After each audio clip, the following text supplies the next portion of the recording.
Во текот на овие 2 дена, заедно со партиското раководство на СДСМ, остваривме повеќе од 100 средби со граѓаните на општина Битола. На средбите со нив, најголем број на нивни забелешки се однесува на локалната самоуправа. Граѓаните на Битола имаат забелешки за голем број на инфраструктурни пропусти, за проблемите со раскопаните улици, водоснабдувањето, како и најголемиот проблем невработеноста. Сите сугестии и предлози на граѓаните што ги чувме досега ќе станат дел од мојата предизборна програма.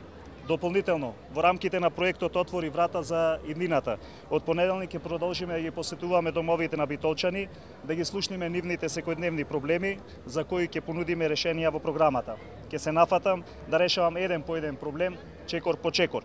Граѓаните на Битола бараат од локалната самоуправа да привлекува домашни и странски инвеститори, со што ќе се обезбедат нови работни места. Она што можам да го кажам е дека гасификацијата, како и за сите останати кандидати на СДСМ, и за мене ќе биде приоритет. На битолчани им е потребно далеку поевтин енергенс, кој им ќе ги намали секојдневните трошоци.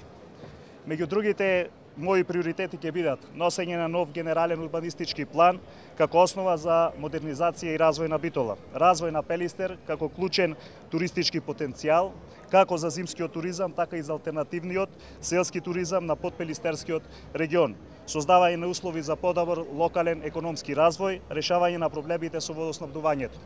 Ова се само мал дел од планираните проекти кои ќе бидат дел од мојата програма. Во оваа битка можеме да успееме само со заедничко залагање. Затоа ги повикувам моите сограѓани вечерва да ни се придружат на големиот митинг кој ќе се одржи на градскиот плоштад во 20 часот и сите заедно да покажеме дека сакаме подобра иднина за Битола.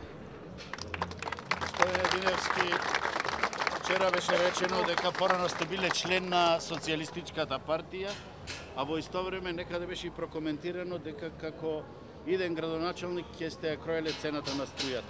Ваш коментар? Значи, на шарените лаги им нема крај. Во изминатата недела се изнаслушав на огромен број на невистини од тоа дека имало кавги внатре во партијата, мезачленија кај Дзинго и што уште не. Тоа е една само ноторна лага од страна на ВМРО ДПМНЕ. Но вчера видовме една друга вистина, дека ВМРО ДПМН е против гасификација на општините во Република Македонија и дека во изминатите 7 години не сторија ништо во овај дел и не мрна со прст. ВМРО ДПМН може да продолжи со својата црна кампања, може да продолжи слободно да плука. Ние имаме многу попаметна работа, а тоа е да имаме средби со граѓаните на општина Битола, да ги слушаме нивните проблеми и да нудиме решенија за истите.